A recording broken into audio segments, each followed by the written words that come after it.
Welcome to Creative Conversations. I'm Roger Humphrey.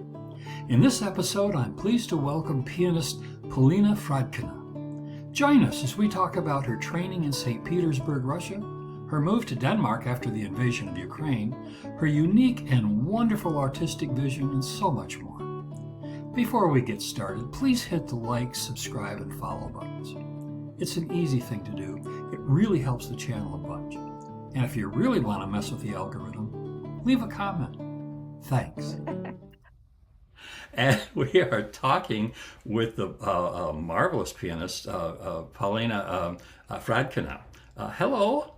Hello. Well, thank you so much for being on the show. I really appreciate you taking the time to talk with us today.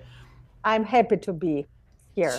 So I guess I was listening to your music.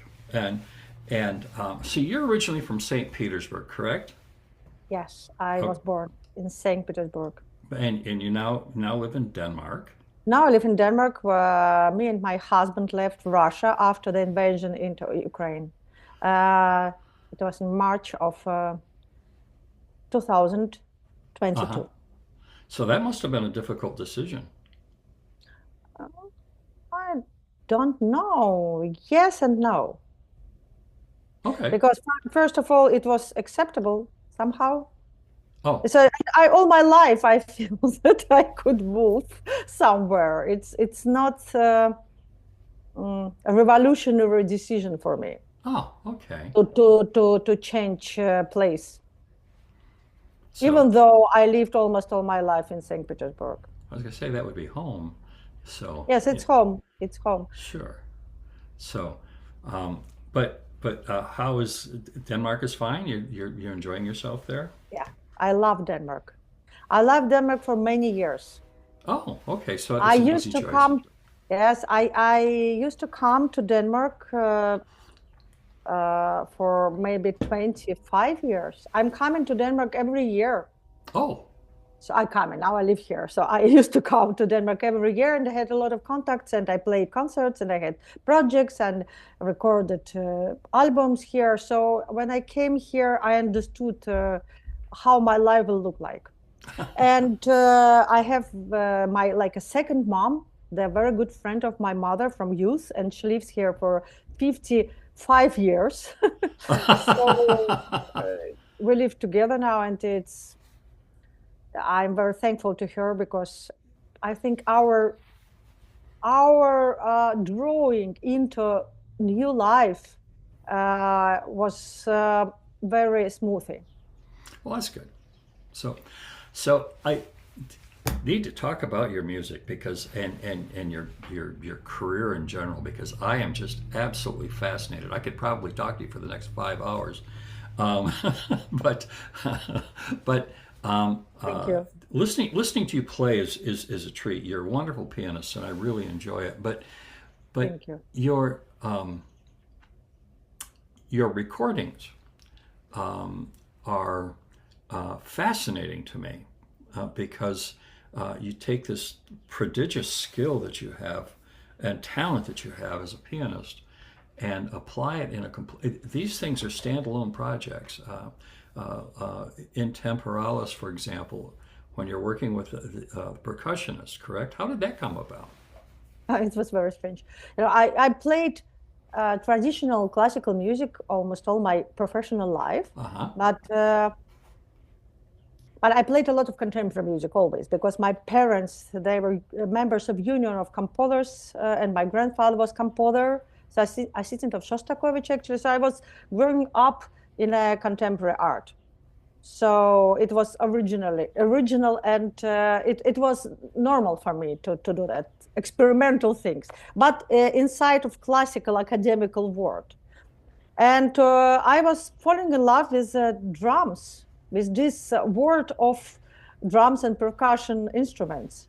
And I asked my friends, composers, to compose music for me. And I was looking for a percussionist from classical world, but I met this fantastic guy, Joel Gonzalez, and we began to make something absolutely new.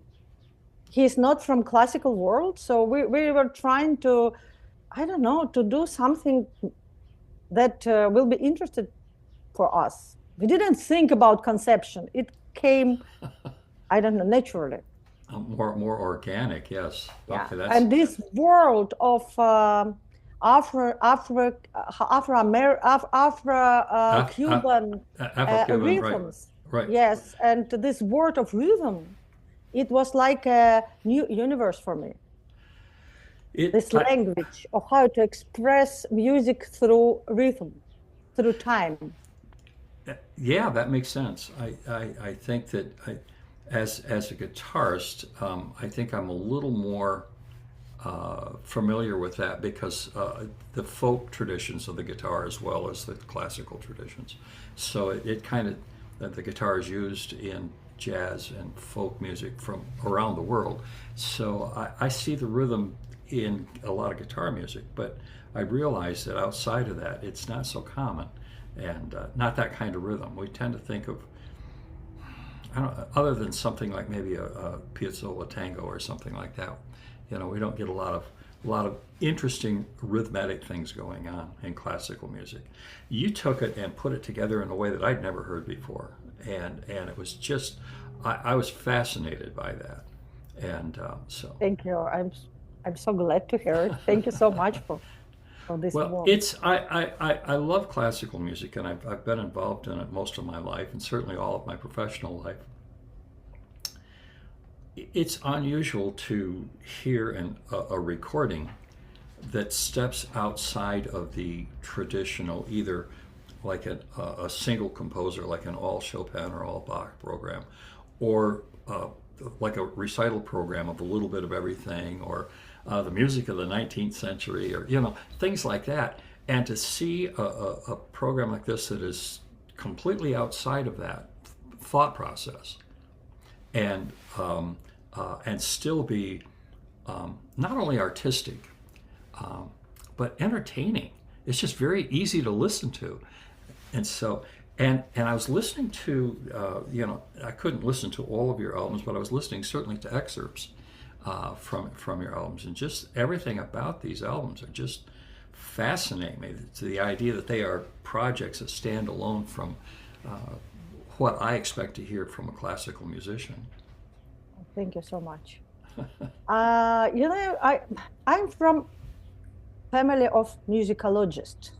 So Okay, the people that speaking about music, not playing, but sure. speaking or writing about music. So theoretical part of musical world, Uh-huh. and that's why maybe I used to look into music as a language that is trying to explain something about the world or about the feelings. So for me, it's very important to use music not only for joy, but also as a tool to open a little bit, how to say, the view to the life around us, to the world. That was the thing that struck me, was that like so many people, I use music as a way to escape the world around me. It's like, I don't want to know. Just let me go play my guitar. Let me go listen to something. This really incorporates this. It insinuates itself into all corners of life, which I think is fascinating. So instead of being apart from life, it's very much a part of life. No, I'm trying to understand what is happening, especially now in the world. And Sure. music, it's only language that I know so well. And I understand how it is built. I understand how it developed, the evolution of musical language. So I could, through music, for example, to understand the values in the different historical periods. So I could understand not only about feelings, but also about the social life more. So, and social feelings, social emotions. Yes. And I understand, for me, it's very important because now where everyone understands that now is the time, but it's like a very confusing time and very unstable times. So Yes. it's, for me, it's important to understand what happened with me, what happened with people around me, what happened with world around me. So music, it's a language that I could explain a lot of things to myself, and then I'm trying to explain it to others. And it's also important for me because I'm involved a lot into psychology. I had my crisis, my middle age crisis, like 15, no, almost 20 years ago, and I went to the institution, and it was there like a postgraduate private school. Okay. So it was the School of Psychology, Okay. the depth psychology, called the Institute of Depth Psychology, and I began to study it, and I began to understand more about psychology because I wanted to explain to myself what happened to me, and then I understood how music could be, how say, would be in correlation, I don't know, with psychology. Wow. It's. I'm not that smart. But I'm sorry, I'm just, it's very difficult for me to explain because I have a lot of this, how to say, ideas about how I would like to use my ability to play. It's fascinating because instead of trying to get inside the mind of Chopin to play Chopin, you're using Chopin to get into our minds and help us understand ourselves. I think is kind of a to me that's such an interesting departure from what I'm used to hearing and seeing. Oh. That's And just that's just how do you feel it? I This don't idea. know. I don't know. So listening to Melancholy, your album Melancholy, and using soundscapes within the context of these wonderful classical pieces, I thought that was a fascinating concept too. How did that come about? Well, because I had my uh, melancholy. I Okay. had, I think it was the most confusing period of my life. It was not any terrible things around me, no war, no pandemic, but it was my private Uh-huh. problem. Sure. So it was my private crisis. And I didn't know what to do with that feeling because it's very new for me. Uh-huh. Because if to talk about emotions, I'm okay with anger, I'm okay with joy, I'm okay with anxiety, very good. I'm with, but I'm not okay with sadness in my life, in my everyday life. So it was very new for me. I didn't know what to do. It was like I think it was like a depression, some kind of depression, because I just didn't see the the door where to go. It was like I was just locked in these feelings. I didn't know what Ah, to do, and I yes. began to play sad music. Not because this is it's very interesting thing. People very often they're trying to use uh, happy music for sadness, That doesn't but work. it doesn't work because it was like it was in contradiction with my inner life in that moment. So I just began to play uh, sad music, different sad music, from just light sadness, like major sadness, to a very depression things, like a scary, something Ah, scary. So I deep just and try dark. to, yes, I just try to play all kind of sadness on top of grief. And then when I played it for like maybe 2 months, all the time, I was feeling, I feel released. You could, I understand. I understand that. I very, I, on a And much then I, go ahead. I'm and sorry. just a second, and I will finish with it. And then I decided to put it in order. So I Ah, just decided to put all this kind of sad music uh-huh. in in order, like from the birth and to the death and later on. So I came from Bach through all kind of sadness to existential emptiness, and then to the death. It was the Isolde's death by Wagner, Right.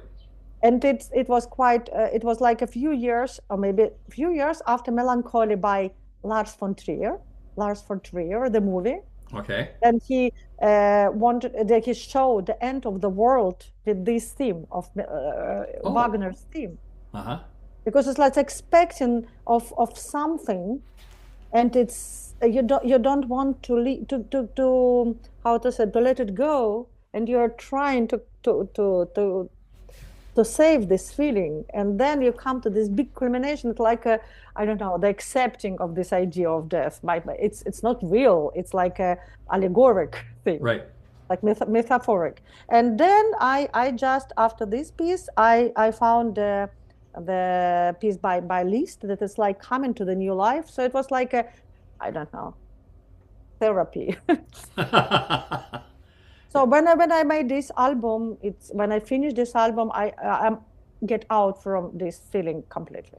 I just know that the music was lovely, and it was interesting to hear some of the other sounds mixed in with it. So instead of just the piano, the other things. So how was that something that was quite intentional? Well, obviously it was Yeah, intentional, yes, but I didn't know how to explain this idea of way from birth to the end. uh-huh. So I just decided to show it through sounds, real Gotcha. sounds, That like was I don't know, the speech of child, or speaking of child, or the train coming to, or I don't know, the waves. So it's so. Now you also, well, I have to tell you, I love it. I'm looking forward to going back and listening to it some more, and the Mozart and the Mozart effect. Um, who doesn't love Mozart? I mean, I don't think I could trust somebody who didn't love Mozart. But I I for a long time I didn't understand Mozart. It's a little bit shame to to confess, but I understood. I played Haydn sonatas, uh-huh. Haydn, but I understand that very much, and I played Beethoven, but I didn't understand. I didn't. I couldn't cook, how to say, catch Yep. this, because Right. it was like for me like scales and arpeggio and something like that, and then it opened for me like a fantastic universe. Only maybe 15 years ago, maybe after my when I was around 40. Okay. So, Yeah. so the Mozart effect. You've played sonatas, right? I believe that was It's three sonatas and fantasy in G minor. right, and it's absolutely lovely. But uh, it's also you're involved in you talk about the Mozart effect in your concert or your lectures. Is that correct? Yeah, I had like a lecture, yes. Okay. It's lecture. It was about the figure of Mozart as a symbol of uh, I don't know, of harmony for many people. Ah, So why we look at him like that? Why he's like a little bit like mythology figure for many people? So because the Mozart effect, it's like a theory that I can't say I believe in that so much, but but I understand that if people choose this name for this as a symbol of this I don't know, ecology, and that Mozart, it's many people think that it's how to say, bringing our IQ, I don't okay. know, Yeah. uh, for the pregnant women on healing or something like that. Right. So if people choose that, it means something. I So yeah for me, it was important to understand why it's Mozart. I. Well, I my feeling is it's because he's so famous, and many people who are unfamiliar with classical music can latch on to Mozart. It's an easy name to remember. It's an easy name to, and the music is good. I mean, it's wonderful. So, but I think it's a safe place to go. You can always say I love Bach, I love Mozart, and people who But don't why know, exactly Mozart? Why he's so famous, more famous than others? It's yeah, that important. I don't know. I don't know. It's interesting because I'm sure that the collective mind, it's something, it's truth, actually. Yeah, I It's think like a so. mirror. If it happened, it means something. I know when I was young and learning how to put together recitals and such, and I remember a friend of mine telling me that if you really want the audience to love you, he said, play some Vivaldi, play some Mozart. Yeah. And Yes, it's interesting. Yes, it's true. But it's also interesting. Sometimes I go to some places when it's like a traditional people that like traditional classical music. They don't like experiments, and they said me, "Oh, please don't play contemporary. Oh, just and not aggressive music, not angriness, no something loud. Mozart, a little bit small Chopin's things, or not like a big ones, or something like that, and or Bach." And I always play Mozart and Bach, and they were so happy. And then I play like big sonata of Beethoven, or maybe even contemporary, that I'm just put a lot of energy in that, and people, I could feel how they're exciting, because oh, really? they don't allow themselves to feel these big feelings. They think that's something bad, and in music you could do it easily. It's very, how to say, it's peaceful place, and it's not hard, how to say, it's very I don't know how to say, ecological space for express any kind of feelings. Yeah, yeah. I don't know. I think I would be tired of a recital or a concert that was all small pieces, and I mean, it's like, bring it. Let me. Yeah, it's good sometimes when Oh I yes, just said it's music could give this this peaceful feeling, but if you use music only like that, it just make it not so rich. It doesn't, so it's not right, good. right, right. Yeah, it's a tapestry in one color. So, Yeah, so but now you also you do several different types of lectures and concert lectures, and you talk about music and emotions, which we just kind of discussed here, and also the role of dissonance in music and also in life. Can we expand on that a little bit? yeah, it's the theme of emotions in music. Now I am very much fascinated of that, and I'm going to Baltic countries now with the lectures in Russian, actually. I will have a lecture about emotions and music in May, and I'm very much in that. So because I think it's very important, we call it emotions. You can, it's in different times, people call it different way. In Yes. music, we know, as a musicians, we know, for example, of the, I don't know how to say in English, this affects theory, that it affects, the theory of Uh huh. affects. It was like in the 18th, 17th century. Okay. It was very popular. There's music always worked with emotions. It, Yes. it, it, we could call it affects, we could call it the passions, I don't know, passion or something like But that yeah, sense. right. Yeah. But music, I think it's most, how to say, formed way to express emotions, because it's if you take music by itself, it's without words, so it's just sounds, and this is sounds. It makes the narrative built built of emotions, actually.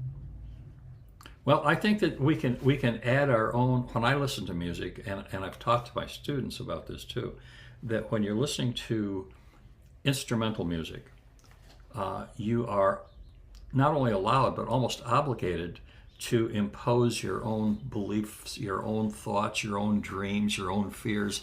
It becomes a part of your life and your mind rather than lyrics that kind of drag you through the story. This is your story. It might be me playing, but it's your story to. I agree completely. And it's also interesting because it's the story of composer. Yes.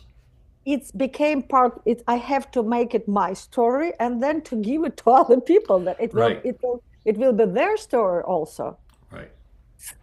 So it's like it's very interesting combination of individual feelings and collective feelings.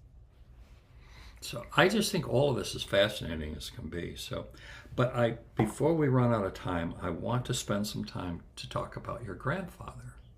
I would love to talk about my grandfather. I'm so So, happy that now we could talk about my grandfather. It's for 50 years nobody talked about him. yes, how sad. Yeah. So, Ah, Israel Finkelstein. yes. I Eh, I'm happy. There So was that you had on your website a piece for piano and violin that he had composed, uh, and and I listened to that, and I don't read Russian language at all, so I didn't understand the title, but as I listened to it, it's interesting when I try to prepare for these. I don't have time to listen to all of the music, and some I have to just sample things. And I couldn't sample that. Once it was on, I was compelled to listen to the whole thing. It was just absolutely a beautiful piece of music. oh, thank you. It's my grandfather was a composer. Actually, it's I'm talking that he's assistant of Shostakovich. It's not because I want to say that he Sure. was close to Shostakovich. It's actually it's only one value thing that I took from Russia is the letters from Shostakovich to my grandfather. Oh, And but it's important because I could say that I was born thanks to Shostakovich because my grandfather he finished conservatory and he had two specialties as a composer and as a pianist, and he was sent to conservatory in Minsk in Belarus, okay. Belarusia. It Hmm. was new conservatory to be leader of composers faculty. Okay. And it was time of agreement between Molotov and Ribbentrop. It Okay. was time of agreement between Stalin and Hitler. Oh, And when he went there, and you could easily guess that he was Jewish, sure. Israel Finkelstein, and his face was absolutely Jewish face. So, and he spoke German very good. It was like his second language. And when he came there, it was a lot of Nazis, officers in the same hotel, in the same Ooh. place that he stayed. And it was before the Second World War, Uh-huh. and he was so scared. I don't know what he listened to, but what he heard, Uh-huh. but he was very scared. Sure. And then it was impossible not to work, and it was a very prestigious place. But he met Shostakovich and said him about this story. And Shostakovich said, "Don't worry, I will take you in my class. You will work with me." So Wow. that's why he worked from 1939 till 1941 in his class. Okay. And it was very clever decision because the family of my grandmother, his wife, they were killed in a few first months of the war because Oh, Belarus, it was its front oh, place okay. Hmm. when fascists Uh-huh. uh, Yes, when the Nazis came, right. get into Nazis came. So it's they were killed. So I was born thanks to Shostakovich, I could say. Otherwise, if my grandfather went there with my small father just was born and my um, grandmother, so it could be finished tragically for my family. Well, I'm So glad that's I'm glad it that's worked out. yes, but it's the like it's just a one story. It's like a private story. It's the story of my family. But actually, it's a lot of things that it came in parallel in my grandfather and Shostakovich. For example, both of them they were expelled of conservatory, just kicked out when it was beginning of 50s. Okay. Shostakovich because of formalism in music, because he wrote not write music for Stalin, for the optimistic social realism, and my grandfather because it's the state anti-Semitism company. So they just spelled out together. So it was like a lot of common stories in their lives. My goodness. My goodness. It's Yeah. it, it, it I guess art is so severely either positively and negatively influenced by politics that we find ourselves swimming in from time to time. And I'm interested to see how art is going to be influenced this go around with all of the difficulties, not only with the troubles in Russia, but also in the United States and the political turmoil that we have here. I know. I also reading news every day, and also I understand them Yeah, because we're from Russia, and I think we have how to say like physical experience of these changings. sure. But it's not theoretical; it's physical. Yeah, yes, yes, it is. So and I think that art is I think the artists are influenced by that. I know that we have a situation here with the Kennedy Center for the Arts that has been taken over by our president, and he has now expelled certain artists, and so we're already beginning with that form of censorship, that certain artists do not please him, and so therefore they are not patriotic, not good enough, you know.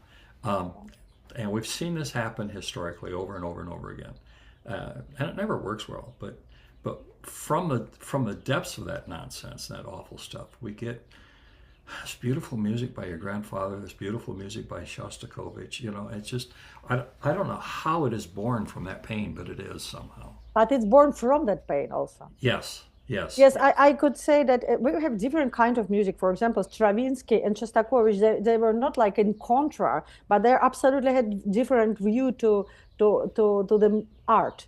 Because, Right. for example, for Stravinsky, it was out of political, or I don't know, so it was like something more about like a beautiful beauty of the world. Oh, It's more ornamental, or I don't know how to say. But Shostakovich, it's his roots in this pain and trauma, the roots of his music. yes. Yes. So and also it was Prokofiev and Shostakovich. Prokofiev also different. So we need different kind of music, but in difficult times we need both. Sometimes it's escaping position in a Yes. beautiful world of art, and something like Prokofiev or Stravinsky, and something it's we're just jumping into our trauma, and we're just trying to get it out from us through art, like Shostakovich music and my grandfather's music, Yes. because Beautiful. you could feel this fear and anxiety and pain and shame and anger, because you can't express yourself through the music of Shostakovich, Right. for example.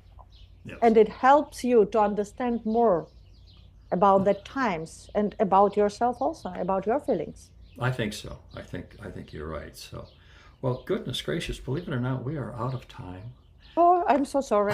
It was so nice As to am talk to I, you. but I seriously want to thank you for taking the time to chat, and perhaps we can do it again sometime soon. I'd love to have you would love back on, because there's so much more I'd like to talk to you about. This is very interesting.